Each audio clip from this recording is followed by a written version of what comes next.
My family humiliated me for years and destroyed everything my mother left behind. But when I discovered my catering company was hired for my brother's wedding, I exposed them all in front of 200 guests, and now they're paying $85,000 for ruining their own event. I'm 31 years old. I own a catering company in Chicago that does over $2 million in revenue a year, and I haven't spoken to my family in 6 years. Well, until 3 months ago, when I got that damn wedding invitation from my younger brother Benjamin, and thought, you know, maybe it's time to try again. Spoiler alert. It was the worst decision I could have made, but also the most satisfying one of my life, if that makes any sense. I guess I should start at the beginning. My mom died when I was 14. Ovarian cancer. Everything happened super fast. Like in 6 months, she went from being perfectly fine to being gone. I'm not going to get into those details because it still hurts too much, but what I can say is that my dad remarried literally 1 year later to Karen, and that's when this whole mess started. Karen was like 38 years old when she married my father. He was 45, didn't have kids of her own, and from day one made it very clear that I was a burden in her new perfect life with my decedent dad. Benjamin was only 9 when mom died. So basically Karen became the only mother figure he remembers well, which explains a lot of what happened later. The first few years after Karen came into our lives were weird, but I was so deep in my own grief that I didn't fully process what was happening. Karen started by redecorating the entire house, literally erasing any trace of my mom. Photos disappeared, furniture that mom had chosen went in the trash. Even the garden she had cared for with so much love was torn out and replaced with decorative rocks because according to Karen, it was more modern and required less maintenance. I was 15, and every time I protested, my dad would tell me to stop being dramatic, that Karen was just trying to make the house more comfortable for everyone, that I needed to let go of the past. Looking back, I should have seen it coming. All the signs were there that this woman was going to do everything possible to erase my mother from our lives. When it came time to go to college, things got worse. I wanted to study business administration at Northwestern. I had worked super hard in school, had good grades, the whole thing, and when I asked my dad to help me with tuition, he said he couldn't afford to pay for my entire college education, that I would have to get student loans and work while studying. Okay, fair enough, I thought. Many students do it. It's not the end of the world. But then, 4 years later, when Benjamin applied to colleges, my dad paid for everything. Full tuition at DePaul, an apartment near campus, a new car, literally everything. And when I complained to him, he said his financial situation was better now, that I was being selfish and resentful, that not everything had to be equal between us. Karen, of course, added that I had always been the difficult daughter, that Benjamin deserved support because he actually appreciated what they did for him. I ended up graduating with like $80,000 in student debt because I had to work 2 jobs while studying and still needed loans to cover everything. I got a horrible job at a PR firm after graduating. I was making peanuts, but it was what there was. And during that time, my relationship with my family basically came down to awkward Christmas dinners, where Karen spent the whole time making passive-aggressive comments about my weight, my clothes, my tiny apartment in a not-so-nice neighborhood, basically everything. My dad never shut her up, never defended me, just laughed nervously and changed the subject. The straw that broke the camel's back, the thing that finally made me cut contact completely, happened when I was 25. Turns out my dad and Karen decided to sell the house where I grew up, the house where I lived with my mom, without even telling me. I found out because a friend from high school sent me a message asking if I knew there was a for sale sign outside my old house. I called them immediately, like hysterical, and Karen answered the phone, with that super calm and condescending voice she used when she wanted to make me feel crazy, and told me it wasn't my house, that they could do whatever they wanted with their property, is that I didn't live there anymore anyway. So, she didn't understand why I was so upset. I screamed at her that I wanted my mom's things that were still in the attic, the photos, her jewelry, her books, everything I had managed to hide from Karen for years, and she was quiet for a moment and then said, "Oh, those old things? We threw them away months ago. They were taking up space and gathering dust." I hung up the phone and cried for hours. My dad called me back like an hour later, not to apologize, but to tell me he was disappointed in my behavior, that I had been rude to Karen, that I needed to grow up and stop clinging to the past. I told him I didn't want to hear from him again, that I was sick of being treated like garbage while Benjamin was treated like a prince, and he got angry. Told me I had always been a problem child, that Karen was right about me, and hung up. That was the last time we spoke, 6 years ago. During those 6 years, I built my life completely apart from them. I left the horrible PR job and started working for a boutique catering company. I discovered I was good at the business side, coordination, dealing with clients, the whole thing. After 3 years there, when I was 28, I decided to take a risk and start my own company. I got a small loan, rented a shared commercial kitchen, hired 2 people, and started doing catering for small corporate events, birthday parties, that kind of thing. The thing is, I don't know how to explain it exactly, but it turns out I'm really good at this. Like, really good. In 2 years, my company grew from 3 employees to 25. We started doing big weddings, corporate events for Fortune 500 companies, charity galas, basically any high-profile event in the Chicago area. Last year, we did $2.3 million in revenue. And this year, we're on track for $3 million. Also, and this is important for what happened later, I started acquiring other smaller catering companies, consolidating the market. In March of this year, I bought a family business called Classic Elegance Catering that had been on the market due to financial problems. I integrated it into my company, but let it operate under its original name because it had a good reputation and established clientele. So, in June, I get this invitation in the mail for Benjamin's wedding. It was all elegant, like thick paper with gold lettering, very fancy. The wedding was going to be in Lake Forest at one of those super expensive places overlooking the lake. At first, I threw it in the trash. Literally, I thought, seriously? After 6 years of radio silence, they invite me like nothing happened? But then, I don't know. Something in me thought that maybe this was an opportunity to make peace. That maybe Benjamin, being an adult now, he was 25, had matured and understood how toxic our family dynamic had been. Also, being totally honest, part of me wanted them to see what I had become, for them to know that I didn't need their approval or their money to be successful. Yes, I admit it. There was an element of pride there. 2 weeks before the wedding, Benjamin called me. First time I heard his voice in 6 years, and he sounded nervous. He told me he really wanted me to go, that he missed me, that he knew things had been complicated, but that this was important to him. I asked him directly, "Is Karen going to be there?" And he was quiet for a moment and said, "Yes, it's my wedding. The whole family is going to be there."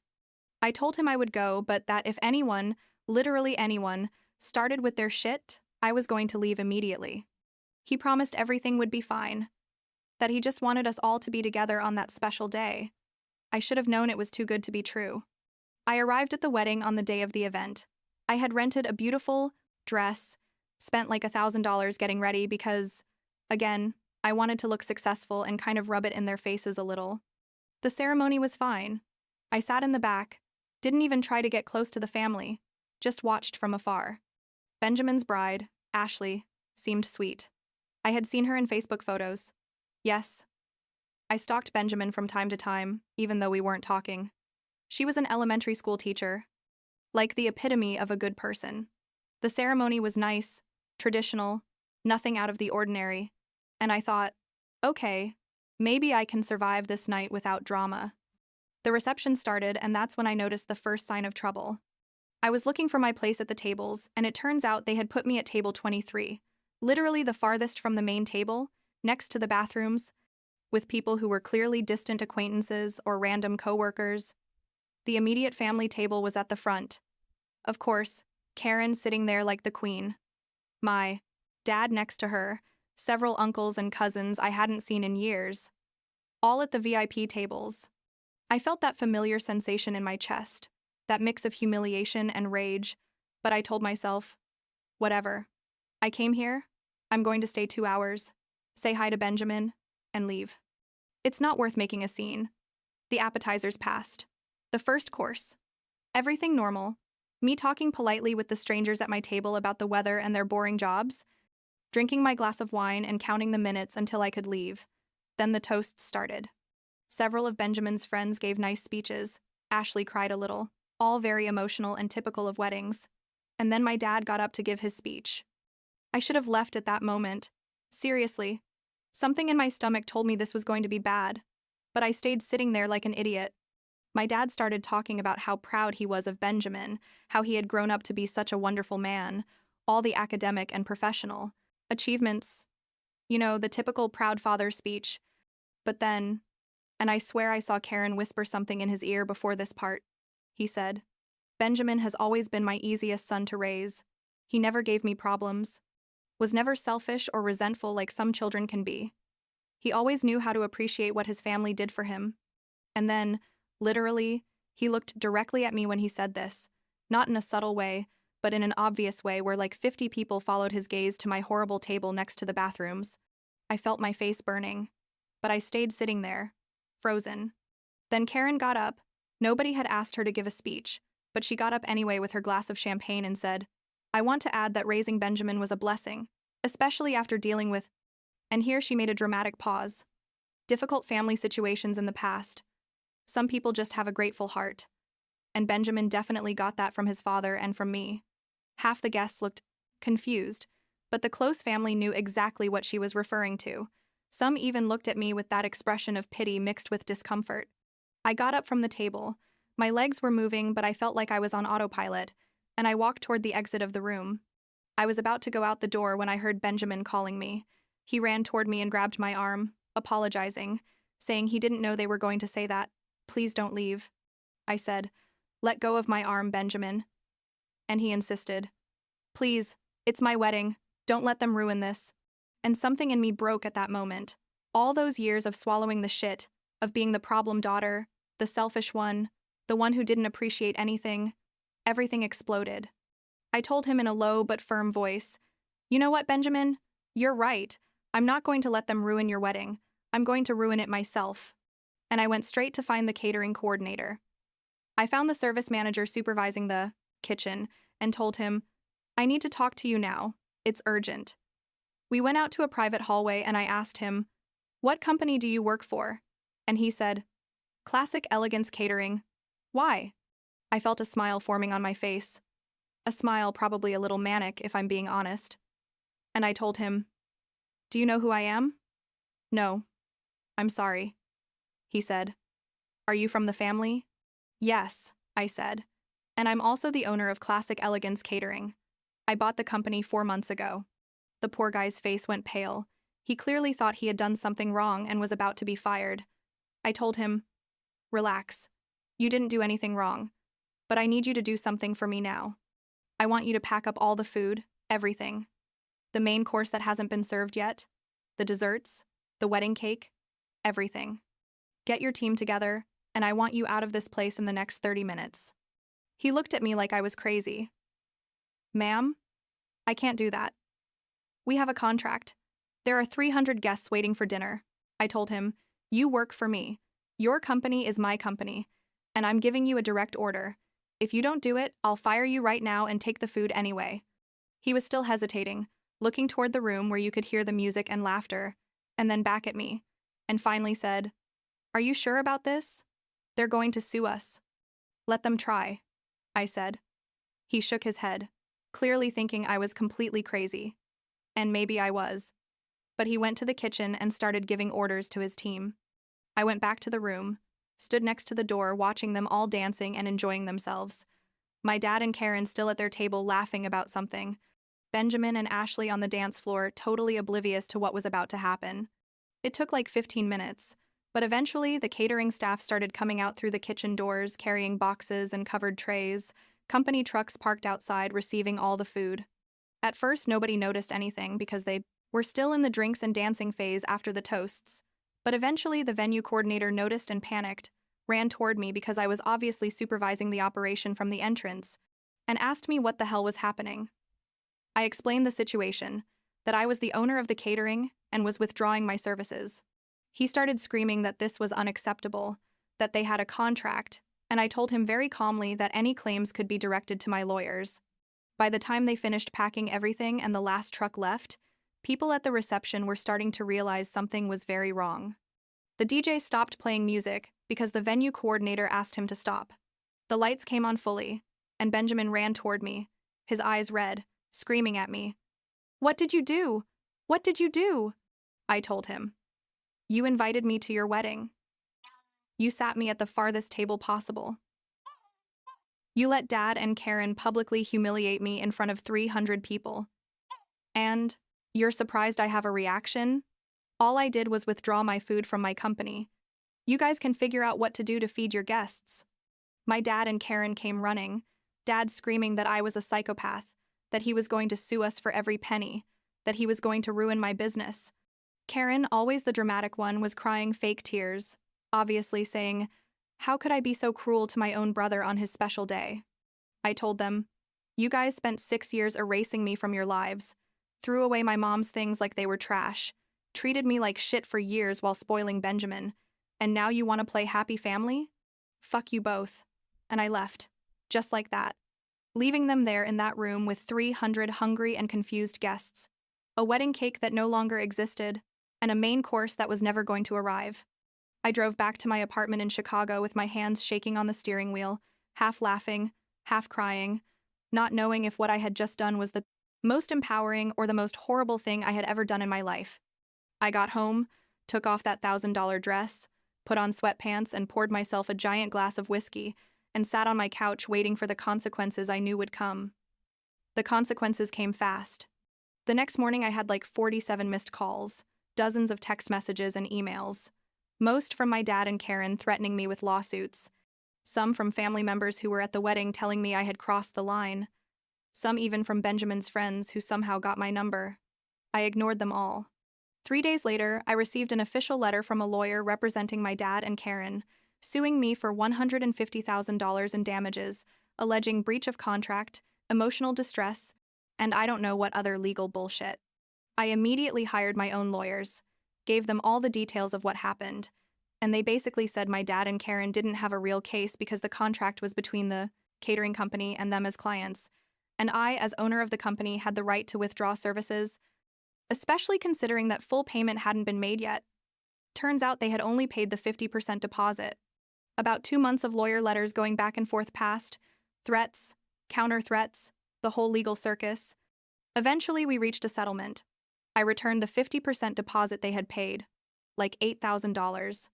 They signed a confidentiality agreement and release of claims, basically promising not to talk publicly about what happened or sue me later. My lawyers advised me to take the settlement instead of going to court, because although I would probably win, the cost of litigating and the negative publicity weren't worth it.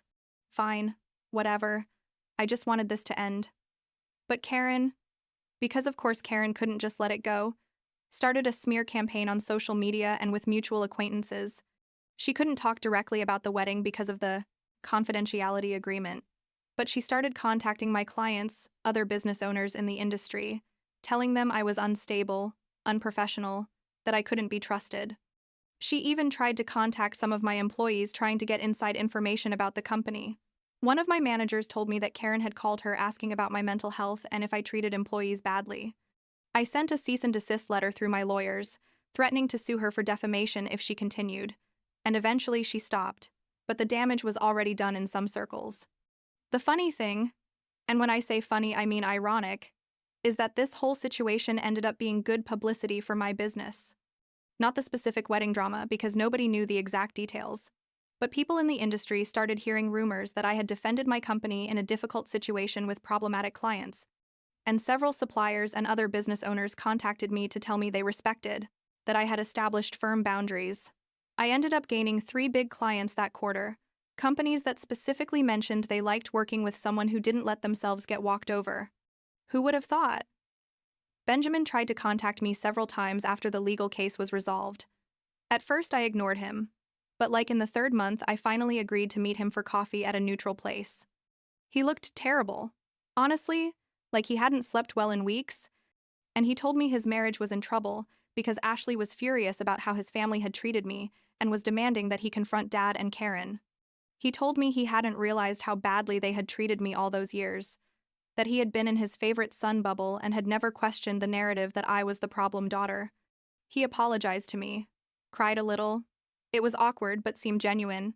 He also told me something I didn't know. Turns out Karen had been managing my dad's finances for years and had manipulated the situation to make sure Benjamin received more inheritance when Dad eventually died, basically writing me out of the will completely. Benjamin discovered this when he started asking questions after the wedding disaster and confronted Dad and Karen about it.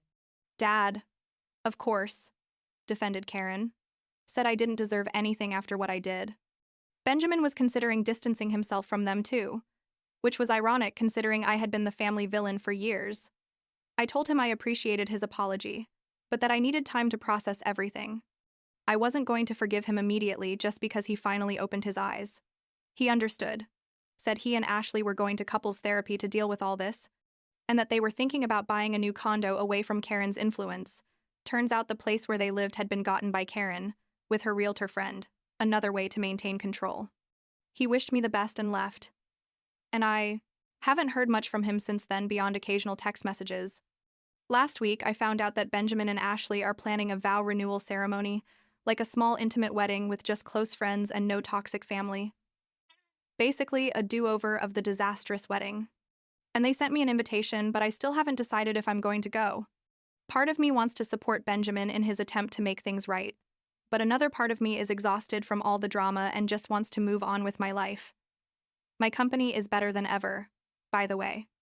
This month, we closed a contract to do the catering for an annual gala of an important foundation in Chicago, the biggest event we've handled, like 800 guests, $500,000 budget just for food. I hired 10 new employees. We expanded to a second commercial kitchen, and we're considering opening operations in Milwaukee next year. I paid off my student loans completely last month, all those $80,000, and it was one of the best feelings of my life, like finally closing that chapter. As for my dad and Karen, I heard through mutual acquaintances that their reputation in their country club social circle is a little damaged after the wedding story. An edited version of it leaked. Apparently, people think they provoked all the drama with their behavior, which is correct, and now they're seen as that problematic couple everyone avoids inviting to events. Karma, I guess. I don't know if I did the right thing that day at Benjamin's wedding. There are moments where I feel guilty, where I think maybe I should have been the bigger person and just left without making a scene. But then I remember how I felt sitting at that table next to the bathrooms, listening to my dad and Karen publicly humiliate me one last time, and I think, no, that was enough. I spent too many years letting them treat me as less, as if my feelings didn't matter, as if I was crazy for being angry about unfair treatment.